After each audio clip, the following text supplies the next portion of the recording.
में हमने टॉपिक देखा था that is called as resonance, सही है।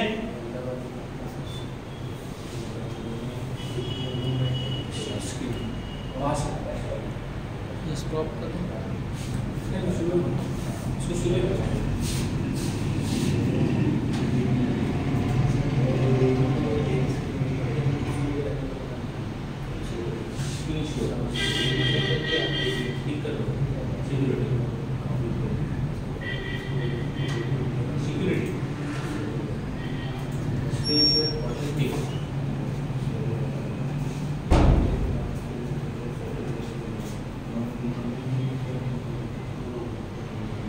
ओके चलिए, तो एंड लास्ट में हमने रेजोनेंस को देखा था,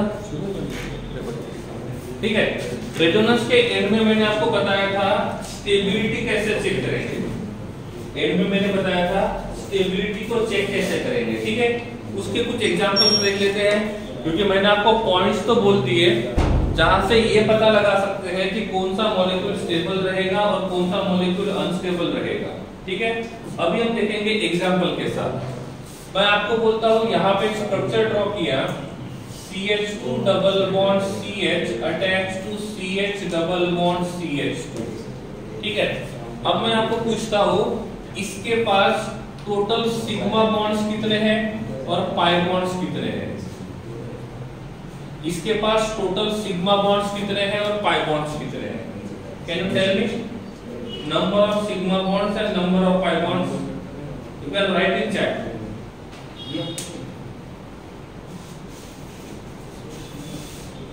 ठीक है, सिग्मा एंड पाई टोटल, ठीक है। Total number of sigma bonds and total number of pi bonds, total not only for this carbon, total number of carbon atom, total number of sigma bonds and total number of pi bonds in this molecule, total number I mean Dikshita,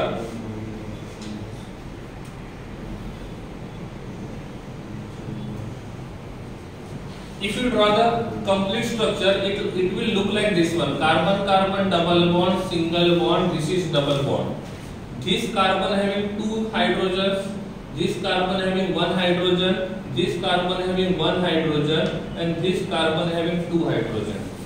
If हम यहाँ देखेंगे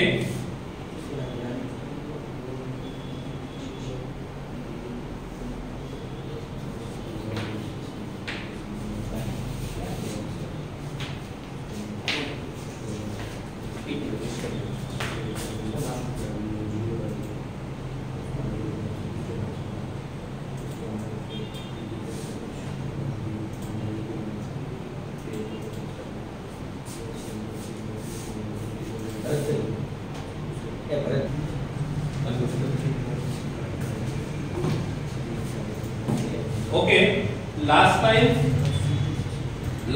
मैंने एक को बोला था screen के ऊपर कोई कुछ नहीं लिखेगा, इन केस यहाँ पे कोई कुछ लिखते हुए दिखाई देगा तो उसको मैं 1 वीक के लिए यहाँ से रिमूव कर दूंगा।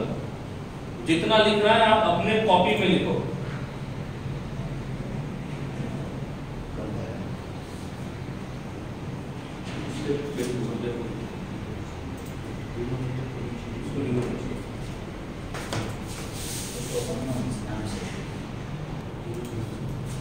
ओके क्लियर, हाँ चलिए इधर ध्यान दो। नाउ इसमें हम लोग सिग्मा बॉन्ड काउंट करेंगे, so this will B sigma, this will B sigma, this will B sigma, sigma sigma sigma sigma sigma sigma, this is pi and this is pi. आप यहाँ पे total number of sigma bond count करोगे 1 2 3 4 5 6 7 8 9, so number of sigma bonds will be 9 and number of pi bonds will be 2, ठीक है। Okay, just now किसी ने screen के ऊपर लिखने की कोशिश की है, एक बार वार्निंग देने के बाद भी उन्होंने स्क्रीन के ऊपर लिखने की कोशिश की है, इसके वजह से इसके बाद आपको कोई भी इंपॉर्टेंट पॉइंट्स पीपीटी के फॉर्म में स्क्रीन के ऊपर दिखाए नहीं जाएंगे, ठीक है। आपको वो नोट डाउन करना है जब मैं क्लास में बोलूंगा, ठीक है। चलिए तो इसके पास नंबर ऑफ सिग्मा बॉन्ड्स हम काउंट कर सकते हैं, नंबर ऑफ पाई बॉन्ड्स रहेंगे वो भी हम यहाँ पे काउंट कर सकते हैं, ठीक है। So number of sigma bond is 9, number of pi bond is 2, so total number of bonds will be 1। Suppose हम इनका रेजोनेंस स्ट्रक्चर ड्रॉ करेंगे तो क्या होगा, this pi bond will shift here and this pi bond will shift here, और ऐसे हम resonance structure draw करेंगे। So this will be CH2 single bond CH single bond CH attach to CH2, इस प्रकार से। After that this will B positive, this will B negative, this will B positive, this will B negative. अब क्या होगा, ये negative positive जो रहेगा वो पाई बॉन्ड बनाएगा। अब आप इसके पास लिखोगे तो नंबर ऑफ सिग्मा बॉन्ड्स कितने रहेंगे और नंबर ऑफ पाई बॉन्ड्स कितने रहेंगे। इस रेजोनेंस स्ट्रक्चर के पास नंबर ऑफ सिग्मा बॉन्ड कितने रहेंगे और नंबर ऑफ पाई बॉन्ड्स कितने रहेंगे। तो इसके पास नंबर ऑफ सिग्मा बॉन्ड्स रहेंगे 2, 3, 4, 5, 6, 7, 8, 9। So number of sigma bonds will be 9 and number of pi bond will be 1. So total number of bonds will be 10. यहाँ पे टोटल नंबर ऑफ बॉन्ड्स 11 है, इसमें टोटल नंबर ऑफ बॉन्ड्स 10 है, और इसीलिए ये neutral वाला पोलर से ज्यादा सोल्यूबल हो, मतलब ज्यादा स्टेबल होता है। तो इसका रेजोनेंस स्ट्रक्चर ये है। तो क्वेश्चन ये आता है दोनों स्ट्रक्चर पॉसिबल है, तो दोनों में से कौन सा स्ट्रक्चर ज्यादा स्टेबल रहेगा। यहाँ पे जो स्ट्रक्चर है वो नॉन पोलर है और यहाँ पे जो स्ट्रक्चर पोलर है, तो नॉन पोलर का स्टेबिलिटी जो रहेगा वो पोलर से ज्यादा रहेगा। ये हमारा पहला कंडीशन था, ये हमारा पहला कंडीशन था। तो इस प्रकार से हम यहाँ पे देख सकते हैं कि किस प्रकार से ये यहाँ पे क्या करेगा, स्ट्रक्चर शो करेगा। अब यहाँ पे लिखते हैं CH3 attach to O attach to CH2 और ये रहेगा प्लस। मैंने बोला था, देखो ये जो एक पॉइंट मैंने बोला था जिसके ऊपर थोड़ा सा डाउट था, सेकंड वाले कंडीशन, उस सेकंड वाले कंडीशन में पहली वाली कंडीशन सही थी जिसमें ये लिखा गया था कि पॉजिटिव चार्ज के नेक्स्ट वाले एटम पे लोन पेयर होता है तो वो रेजोनेंस शो करेगा। यहाँ पे पॉजिटिव चार्ज है, पॉजिटिव चार्ज के नेक्स्ट वाले एटम पे लोन पेयर है, इसका मतलब ये रेजोनेंस शो करेगा। तो ये यहाँ चले जाएगा इस प्रकार से। तो यहाँ पे जो मॉलिक्यूल बनेगा वो कुछ इस प्रकार से दिखाई देगा, CH3 attach to O double bond CH2, इस प्रकार से। और यहाँ पे ऑक्सीजन के ऊपर चार्ज रहेगा प्लस और ऑक्सीजन के पास रहेगा लोन पेयर। इसको हम बोलेंगे रेजोनेंस स्ट्रक्चर 1, इसको हम बोलेंगे रेजोनेंस स्ट्रक्चर 2। तो एक जो रहेगा वो रहेगा रेजोनेंस स्ट्रक्चर और दूसरा जो रहेगा वो रहेगा रेजोनेंस स्ट्रक्चर 2।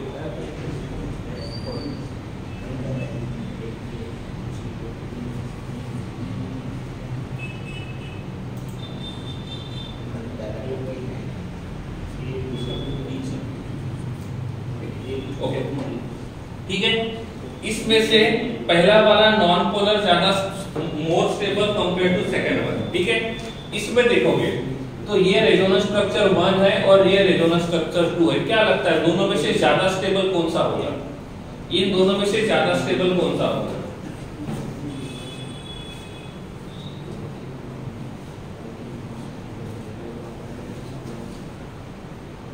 फर्स्ट वन या सेकंड वन? चेक करते हैं। देखो ऐसा, ये पहला वाला जो है ये भी नॉन पोलर है और दूसरा वाला जो है ये भी नॉन पोलर है। पोलर का मतलब होता है अपोजिट चार्जेस होना। यहाँ पे अपोजिट चार्ज नहीं है, ओनली वन चार्ज है। इसका मतलब ये जो रहेगा ये पोलर नहीं है, ये नॉन पोलर है। पहला भी नॉन पोलर है, दूसरा भी नॉन पोलर है। अब सेकंड थिंग, यहाँ पे ऑक्सीजन के पास कितने इलेक्ट्रॉन्स है? तो ऑक्सीजन के पास टोटल नंबर ऑफ इलेक्ट्रॉन्स 8 है। यहाँ पे इस कार्बन के पास टोटल इलेक्ट्रॉन्स कितने हैं? तो कार्बन के पास टोटल नंबर ऑफ इलेक्ट्रॉन 6 है। यहाँ पे हम ऑक्सीजन के इलेक्ट्रॉन्स काउंट करेंगे तो ऑक्सीजन के नंबर ऑफ इलेक्ट्रॉन्स 8 है और इस कार्बन के पास जो इलेक्ट्रॉन्स है वो 8 है, ठीक है। तो पहले वाले रेजोनेंस स्ट्रक्चर में हम देखेंगे, तो पहले वाले रेजोनेंस स्ट्रक्चर में ऑक्सीजन ने ऑक्टेट रूल को फॉलो किया है, लेकिन कार्बन ने ऑक्टेट रूल को फॉलो नहीं किया है। यहाँ पे ऑक्सीजन ने भी ऑक्टेट रूल को फॉलो किया है और कार्बन ने भी ऑक्टेट रूल को फॉलो किया है। तो वो स्ट्रक्चर ज्यादा स्टेबल रहेगा जिसमें ऑक्टेट रूल को सभी फॉलो करेंगे। इसमें कार्बन ने ऑक्टेट रूल को फॉलो नहीं किया है, इसमें कार्बन ऑक्सीजन दोनों ने ही ऑक्टेट रूल को फॉलो किया है, और इसलिए सेकंड वाला रेजोनेटिंग स्ट्रक्चर जो रहेगा वो पहले से ज्यादा स्टेबल रहेगा। ठीक है, second will be more stable then first one, second will be more stable then first one. Clear है? क्लियर?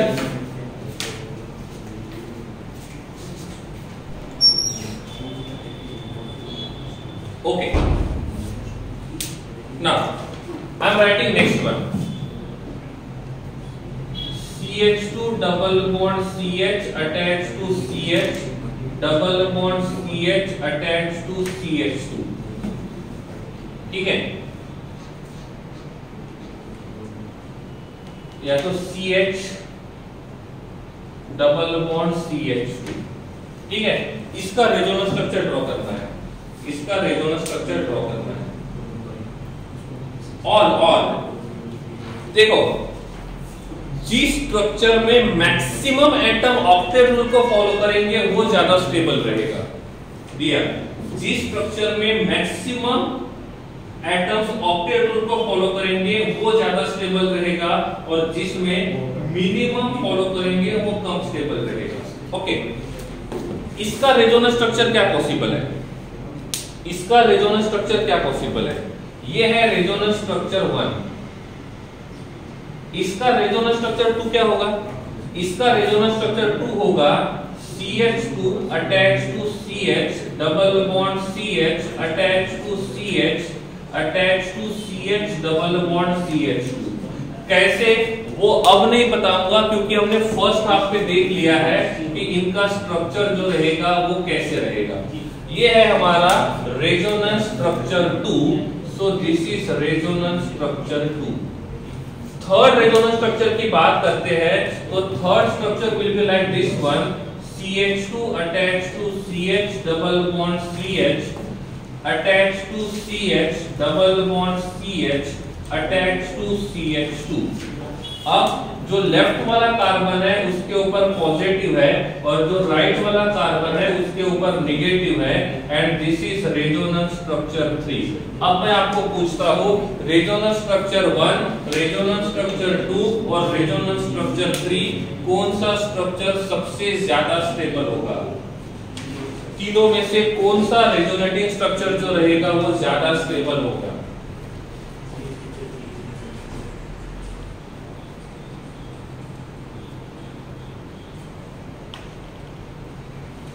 पहला वाला सबसे ज्यादा स्टेबल होगा। क्यों?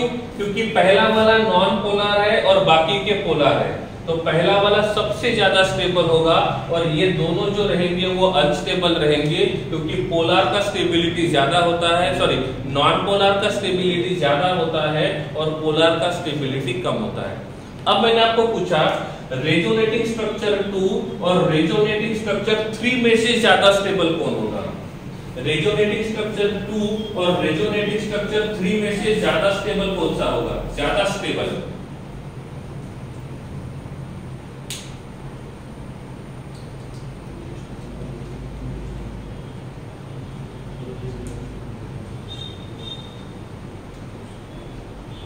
दो नहीं, राज सही है, लेकिन दोनों में से ज्यादा स्टेबल कौन होगा? दोनों में से ज्यादा स्टेबल कौन होगा? 2 और 3 में से। चलो, पॉइंट नंबर 4 क्या बताया था मैंने? पॉइंट नंबर 4 क्या बताया था? पॉइंट नंबर 4 में मैंने बताया था, structures having opposite charges closes are more stable. अब इसमें देखेंगे तो अपोजिट चार्ज पास है और इसमें अपोजिट चार्ज दूर है, तो जिसमें अपोजिट चार्ज पास रहेगा उसका स्टेबिलिटी जिसमें अपोजिट चार्जेस दूर रहेंगे उससे ज्यादा रहेगा। तो सेकंड वाले का स्टेबिलिटी थर्ड वाले से ज्यादा है। इफ हम इसमें स्टेबिलिटी का ऑर्डर देखेंगे तो रेजोनेंस स्ट्रक्चर 1 का स्टेबिलिटी रेजोनेंस स्ट्रक्चर 2 से ज्यादा है और रेजोनेंस स्ट्रक्चर 2 का स्टेबिलिटी रेजोनेंस स्ट्रक्चर 3 से ज्यादा है। तो स्टेबिलिटी का ऑर्डर जो रहेगा वो इसके हिसाब से रहेगा फलक आफ्टर लॉन्ग टाइम। ठीक है, तो स्टेबिलिटी का ऑर्डर जो रहेगा वो इस प्रकार से रहेगा। स्टेबिलिटी का जो ऑर्डर रहेगा वो इस प्रकार से रहेगा, लाइक दिस वन।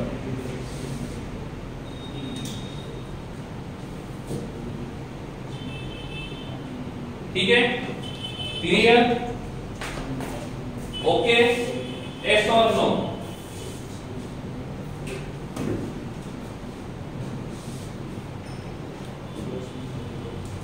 ठीक है, हाँ। तो लास्ट टाइम मैंने आपको जो पॉइंट्स बताए थे उस पॉइंट के हिसाब से हम इसके हिसाब से देखेंगे। तो जो सभी पॉइंट्स दिखाए थे उसका ये एग्जांपल नंबर 1 जो है ये पॉइंट नंबर 1 के लिए था, पॉइंट नंबर 1 के लिए। ठीक है, पॉइंट नंबर 2 के हिसाब से ये था और पॉइंट नंबर 4 के हिसाब से ये था। पॉइंट नंबर 3 वाला एग्जांपल बाकी है, पॉइंट नंबर 3 वाला एग्जांपल बाकी है। तो एक एग्जांपल पॉइंट नंबर 3 का भी देख लेते हैं। तो एक एग्जांपल पॉइंट नंबर 3 का भी देख लेते हैं। ठीक है, okay. Now CH2 double bond CH attach to NH3, sorry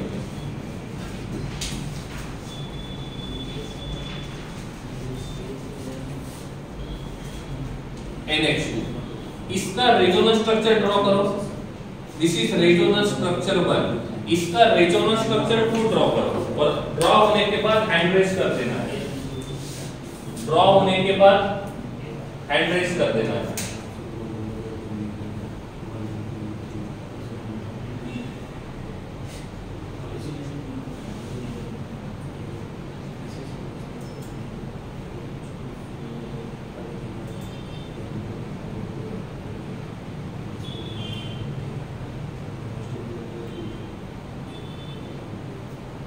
आशीष, विरानी, साहिल और प्रीत। लास्ट टाइम मैं आपको बोल रहा हूं आपको अपने नाम में रोल नंबर लिखना है। ठीक है, इसके बाद फिर से नहीं बताऊंगा मैं।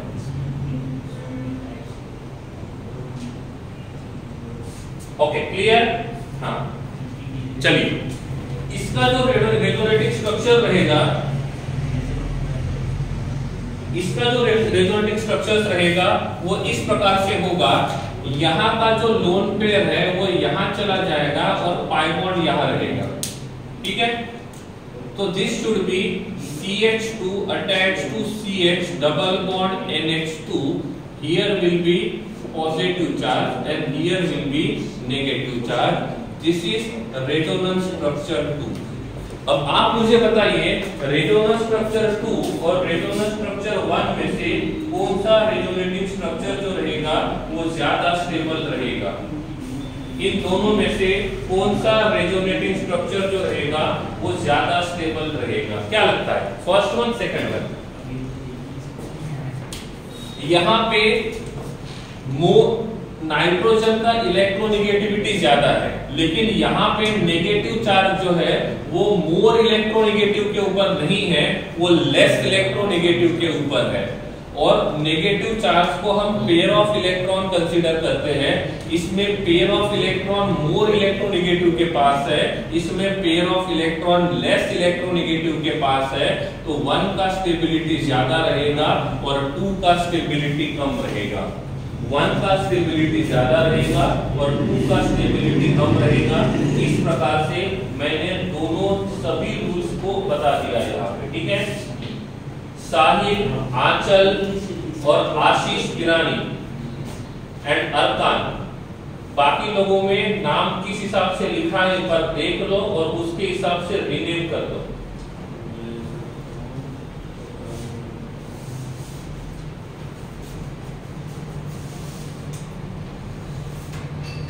ओके हाँ, तो ये जो मैंने आपको पॉइंट्स बताए थे, ठीक है, क्लियर।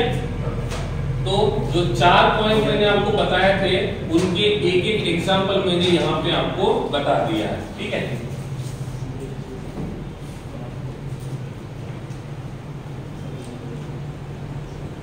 एक पॉइंट लिख दो, number of resonating structures are directly proportional to stability.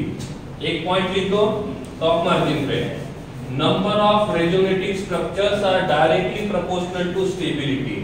जितने नंबर ऑफ रेजोनेटिंग स्ट्रक्चर्स ज्यादा रहेंगे उतना ही उनका स्टेबिलिटी जो रहेगा वो ज्यादा रहेगा।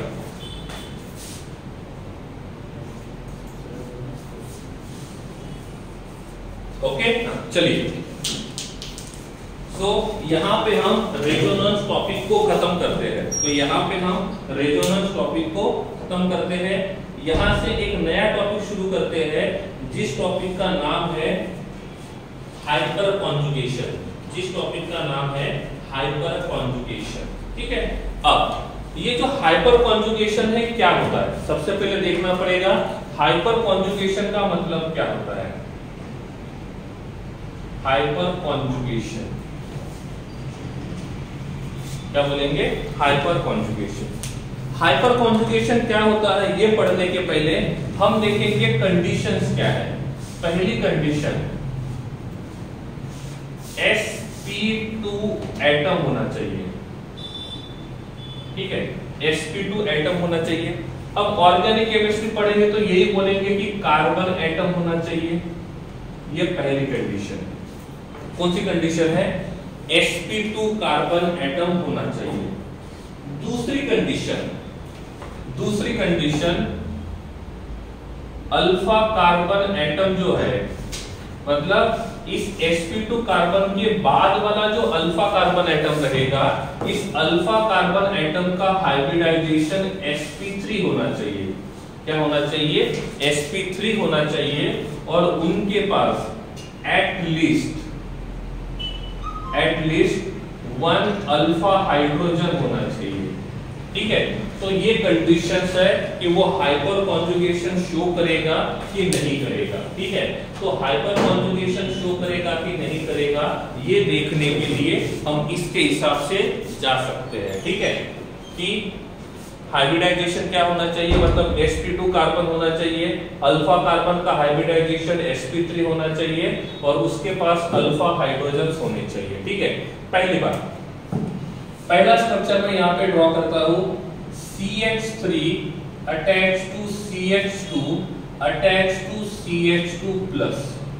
क्या ये हाइपर कॉन्जुगेशन शो करेगा, क्या ये हाइपर कॉन्जुगेशन शो करेगा, ये कैसे पता चलेगा, ठीक है, ये कैसे पता चलेगा, ठीक है। तो वो हम यहाँ पे देख सकते हैं। सबसे पहले पहली कंडीशन, क्या इनके पास sp2 हाइब्रिडाइज्ड कार्बन है, यस, ये हमारा sp2 हाइब्रिडाइज्ड कार्बन है।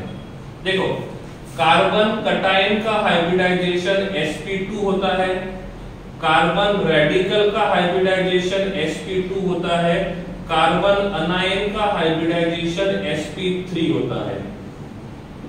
इस प्रकार से carbon cation, carbon अनायन, carbon radical, इनका हाइब्रिडाइजेशन यहाँ पे लिखा हुआ है, ठीक है। आगे बढ़ते हैं, यहाँ पे कार्बन कटायन है, हाइब्रिडाइजेशन sp3 है। Condition number 1 clear. Condition number 2, alpha carbon का हाइब्रिडाइजेशन sp3 होना चाहिए। ये हमारा अल्फा कार्बन है, ये हमारा बीटा कार्बन है, अल्फा कार्बन का हाइब्रिडाइजेशन sp3 है। सेकंड वाली कंडीशन भी सैटिस्फाइड है। Third condition, at least 1 alpha hydrogen होना है। यहाँ पे total number of alpha hydrogen 2 है, इसका मतलब ये हाइपर कॉन्जुगेशन शो करेगा, इसका मतलब ये हाइपर कॉन्जुगेशन शो करेगा, ठीक है। तो इस प्रकार से हम यहाँ पे देख सकते हैं कि वो हाइपर कॉन्जुगेशन शो करेगा कि नहीं करेगा। क्लियर है, ओके, चलो आगे बढ़ते हैं। समझ में आया, पहला एग्जांपल क्लियर है, हैंड रेज करो जिनको समझ में आ गया है।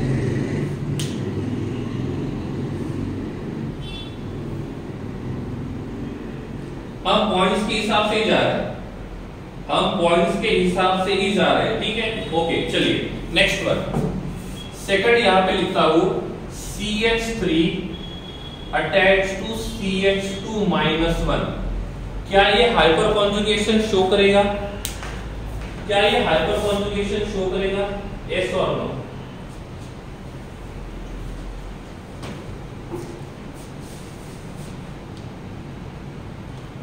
पहली बात sp2 कार्बन होना चाहिए।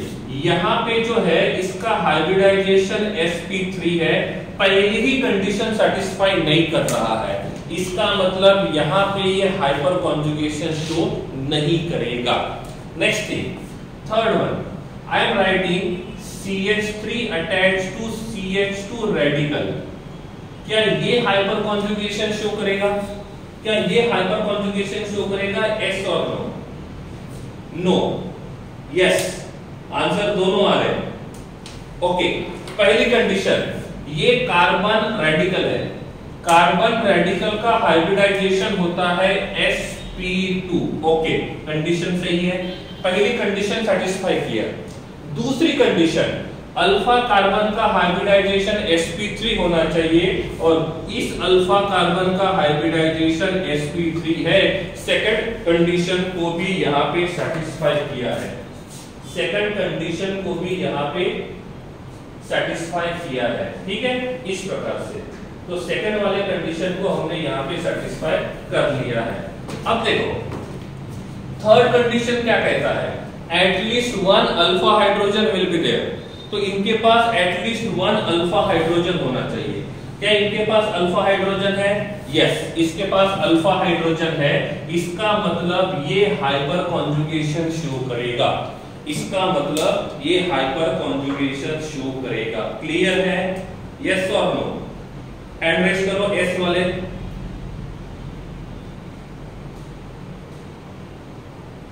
Okay, that's good. My fourth question is CH2 double bond CH attach to CH2 plus. क्या ये हाइपर कॉन्जुगेशन शो करेगा? क्या ये वाला स्ट्रक्चर हाइपर कॉन्जुगेशन शो करेगा? यस और नो?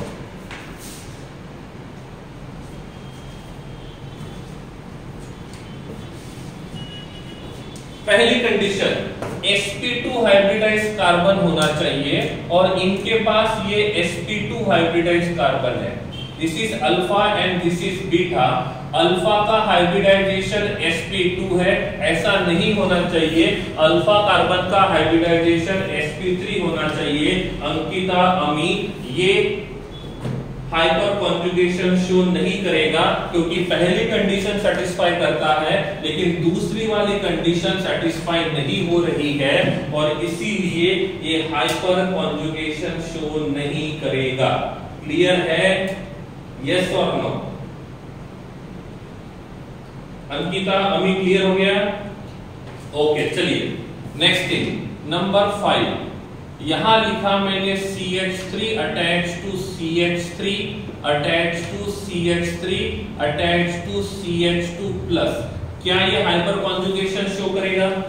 क्या ये हाइपर कॉन्जुगेशन शो करेगा? अरकान, योर हैंड रेज अभी भी। पहली कंडीशन क्या कहती है? पहली कंडीशन हाइब्रिडाइजेशन sp2 होना चाहिए, सही है। सेकंड कंडीशन, अल्फा कार्बन का हाइब्रिडाइजेशन sp3 होना चाहिए, सही है। अल्फा कार्बन होना चाहिए, अल्फा कार्बन के पास अल्फा हाइड्रोजन होने चाहिए। इसके पास total number of alpha hydrogen 0 है और इसके पास अल्फा हाइड्रोजन 0 है और इसीलिए विश्वा, राज ये हाइपर कॉन्जुगेशन शो नहीं करेगा। क्लियर है? विश्वा एंड राज, आप दोनों का आंसर गलत था। देवर्ष, आपका आंसर भी गलत था। तो ये मॉलिक्यूल हाइपर कॉन्जुगेशन शो नहीं करेगा। जिन लोगों को ये समझ में आ गया है कि हाइपर कॉन्जुगेशन कैसे शो करेगा वो हैंड रेज करेंगे। जिनको ये आइडेंटिफाई करना आ गया हाइपर कॉन्जुगेशन कैसे आइडेंटिफाई करते हैं वो हैंड रेज करेंगे जल्दी।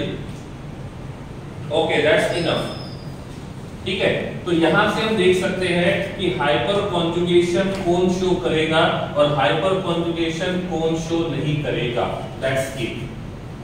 ठीक है, चलिए आगे बढ़ते हैं, ठीक है। अर्थात जो लास्ट वाला था उसमें क्या हुआ था, लास्ट वाले में अल्फा कार्बन के पास हाइड्रोजन नहीं थे अर्कान, और अल्फा हाइड्रोजन नहीं थे। कंडीशन क्या है, एटलीस्ट 1 अल्फा हाइड्रोजन होने चाहिए, और उसके पास अल्फा हाइड्रोजन नहीं था और इसीलिए वो हाइपर कॉन्जुगेशन शो नहीं करेगा अर्कान। ठीक है अर्कान, okay. Next point,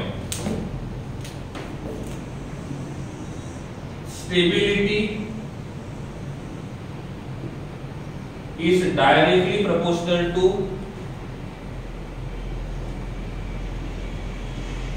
number of hyper conjugating structure। क्या लिखा है मैंने, stability is directly proportional to number of hyper conjugating structure and number of hyper conjugating structures equals to number of alpha hydrogen +1। ठीक है, ये दोनों पॉइंट की तरफ ध्यान रखना है। सबसे पहले हम लोग हाइपर कॉन्जुगेटिंग स्ट्रक्चर्स को आइडेंटिफाई करेंगे, हाइपर कॉन्जुगेटिंग स्ट्रक्चर को ड्रॉ करेंगे, और जिसके पास number of hyper conjugating structures ज्यादा रहेंगे उसका स्टेबिलिटी ज्यादा रहेगा।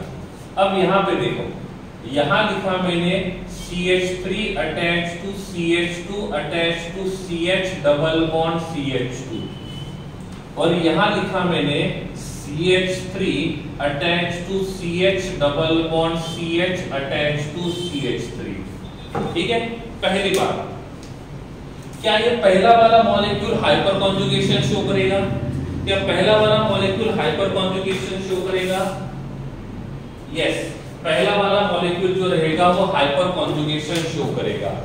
यहाँ पे जो कार्बन है वो sp2 है, यहाँ का कार्बन भी sp2 है, this is alpha and this is beta. Alpha का हाइब्रिडाइजेशन sp3 है और इसके पास नंबर ऑफ अल्फा हाइड्रोजन्स 2 है। ठीक है, इसके पास नंबर ऑफ अल्फा हाइड्रोजन्स 2 है, तो इसके पास number of hyper conjugating structures कितने रहेंगे? तो कितने हाइपर कॉन्जुगेटिंग स्ट्रक्चर्स पॉसिबल है ये फाइंड करने के लिए number of alpha hydrogen find करना पड़ेगा, उसमें +1 करना पड़ेगा। इसके पास total number of alpha hydrogen 2 है, तो इसके पास टोटल हाइपर कॉन्जुगेटिंग स्ट्रक्चर्स 3 रहेंगे। कैसे? जितने अल्फा हाइड्रोजन्स रहेंगे उसमें +1 कर देना है। ठीक है, मैं इसकी बात करूंगा तो this is sp2, this is sp2। इसके पास अल्फा हाइड्रोजन्स कितने हैं? पूरे मॉलिक्यूल में अल्फा हाइड्रोजन्स कितने हैं? Can you count? Total number of alpha hydrogens कितने हैं? मैंने अल्फा कार्बन नहीं बोला है, अल्फा हाइड्रोजन बोला है। Total number of alpha hydrogens कितने रहेंगे?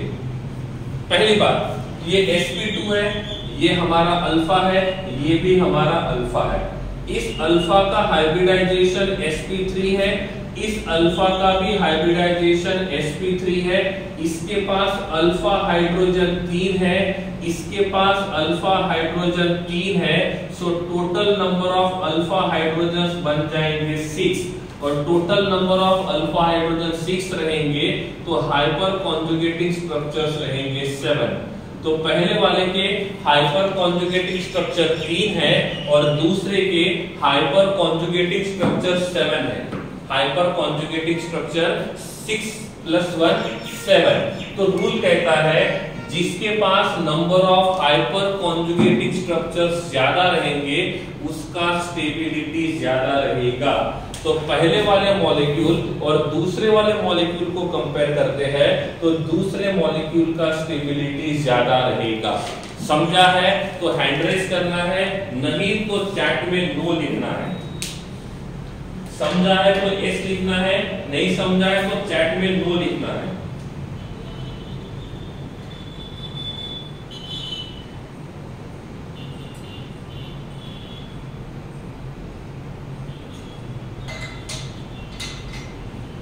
देव क्या नहीं समझा? देव क्या नहीं समझा?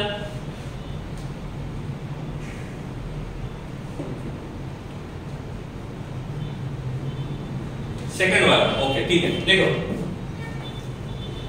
पहली कंडीशन sp2 है, इधर से जाएंगे तो ये अल्फा, इसके हिसाब से ये अल्फा, इसके पास इसका हाइब्रिडाइजेशन sp3 है और इस कार्बन के पास हाइड्रोजन 3 है, so number of alpha hydrogen 3 हो गए। इसका हाइब्रिडाइजेशन भी sp3 है और अल्फा हाइड्रोजन 3 है, तो इस मॉलिक्यूल में राइट साइड में 3 अल्फा हाइड्रोजन है, इस साइड में 3 अल्फा हाइड्रोजन है, so total number of alpha hydrogen are 6। Okay, अब total number of alpha hydrogen 6 रहेंगे तो हाइपर कॉन्जुगेटिव स्ट्रक्चर्स कितने रहेंगे? 7। ठीक है देव,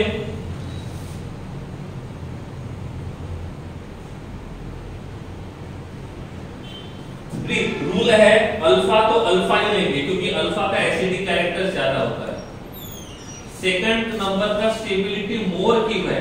सेकंड नंबर का स्टेबिलिटी मोर इसलिए है क्योंकि उसके पास number of hyper conjugative structure ज्यादा है, उसके पास number of hyper conjugative structure ज्यादा है। ग्रेसी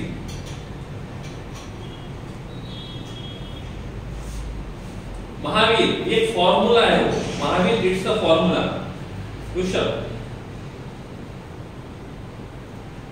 यस, ऋषभ जितने अल्फा कार्बन रहेंगे सभी को काउंट करेंगे, जितने अल्फा कार्बन रहेंगे सभी को काउंट करेंगे। ठीक है, क्लियर? ओके, यहां थर्ड एग्जांपल लिखता हूं, CH3 CH2 CH2+, इसको मैंने बोला X, CH3 CH CH3+, इसको बोला Y। X और Y में से ज्यादा स्टेबल कौन है? X और Y में से ज्यादा स्टेबल कौन है? इन केस आपका कोई डाउट होता है तो आप डायरेक्टली उसको चैट में लिख सकते हो। ठीक है, I will try to reply. Sahil clear है या डाउट है?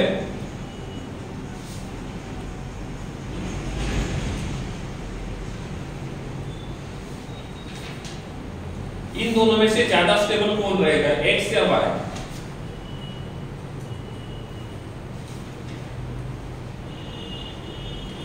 Okay, let's start.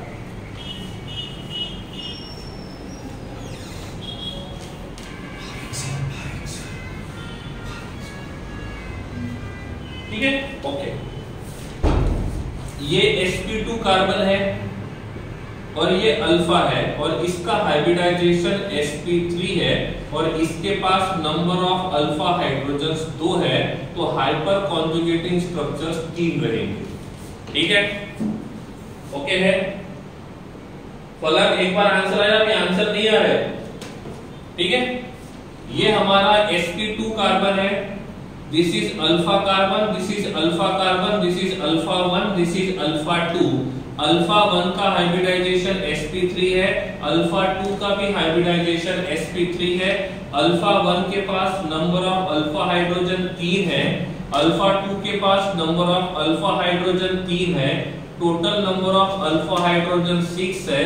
इसका मतलब हाइपर कॉन्जुगेटिव स्ट्रक्चर 7 रहेंगे। इसके पास हाइपर कॉन्जुगेटिव स्ट्रक्चर 3 है, इसके पास हाइपर कॉन्जुगेटिव स्ट्रक्चर 7 है। इसका मतलब Y वाले का स्टेबिलिटी ज्यादा रहेगा, Y will be more stable then X। Clear है? हाइपर कॉन्जुगेशन समझ में आ रहा है?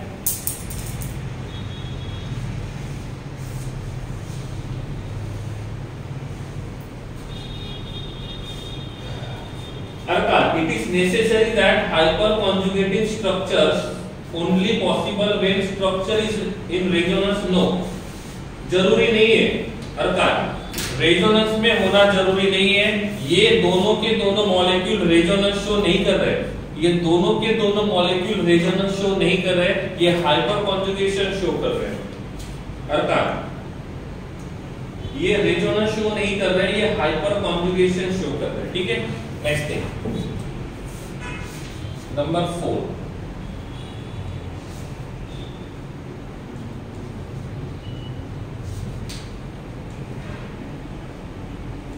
This is x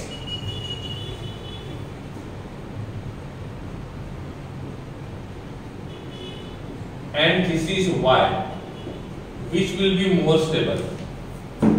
X and y, which will be more stable?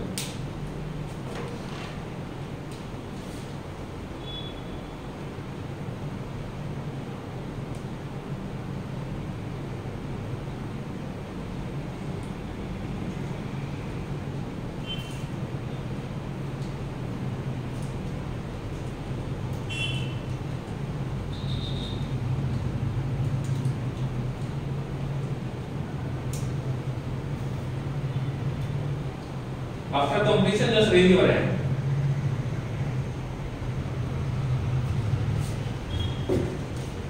Okay, Vaibhav, just a minute.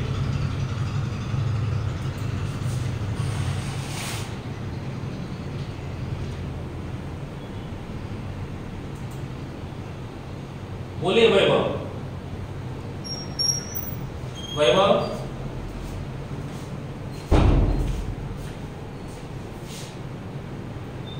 बोलिए।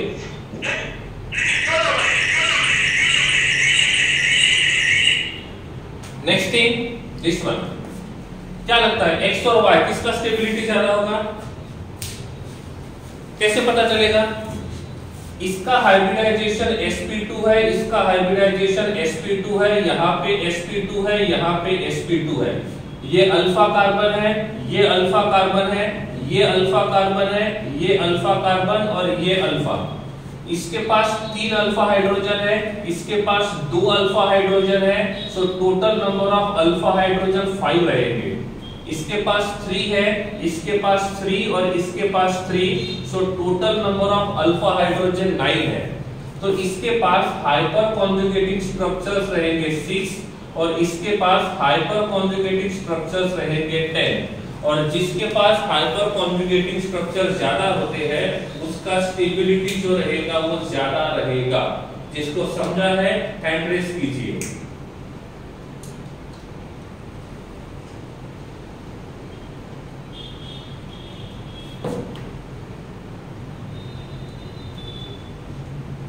ठीक है, तो ये होता है हाइपर कॉन्जुगेशन, ये होता है हाइपर कॉन्जुगेशन। तो हाइपर कॉन्जुगेशन रहेगा वो इस प्रकार से हम लोग देख सकते हैं। कंडीशन देखा हाइपर कॉन्जुगेशन के लिए क्या है, कब हाइपर कॉन्जुगेशन करेगा और हम हाइपर कॉन्जुगेटिंग स्ट्रक्चर को किस प्रकार से यहाँ पे काउंट कर सकते हैं। इफ हाइपर कॉन्जुगेशन के बारे में कोई भी डाउट है तो पूछ सकते हो, अदरवाइज हम आज का सेशन यहाँ पे खत्म करते हैं। हाइपर कॉन्जुगेशन यहीं पे खत्म हो जाता है। इन एनी स्ट्रक्चर मैक्सिमम कितने अल्फा हाइड्रोजन पॉसिबल है? मैक्सिमम अल्फा कार्बन कितने पॉसिबल है? मैक्सिमम अल्फा कार्बन 4 पॉसिबल है। मैक्सिमम अल्फा कार्बन 4 पॉसिबल है डबल बॉन्ड के हिसाब से। इफ इनसे रिलेटेड कोई डाउट है तो पूछ सकते हो, अदरवाइज आज का सेशन हम यहीं पे खत्म करते हैं।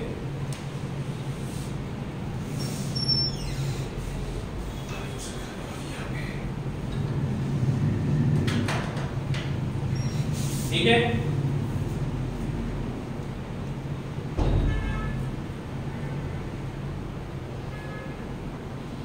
ये किसी के क्वेरीज यहाँ पे सॉल्व नहीं हो सकते हैं तो आप व्हाट्सएप के ऊपर भी पूछ सकते हो।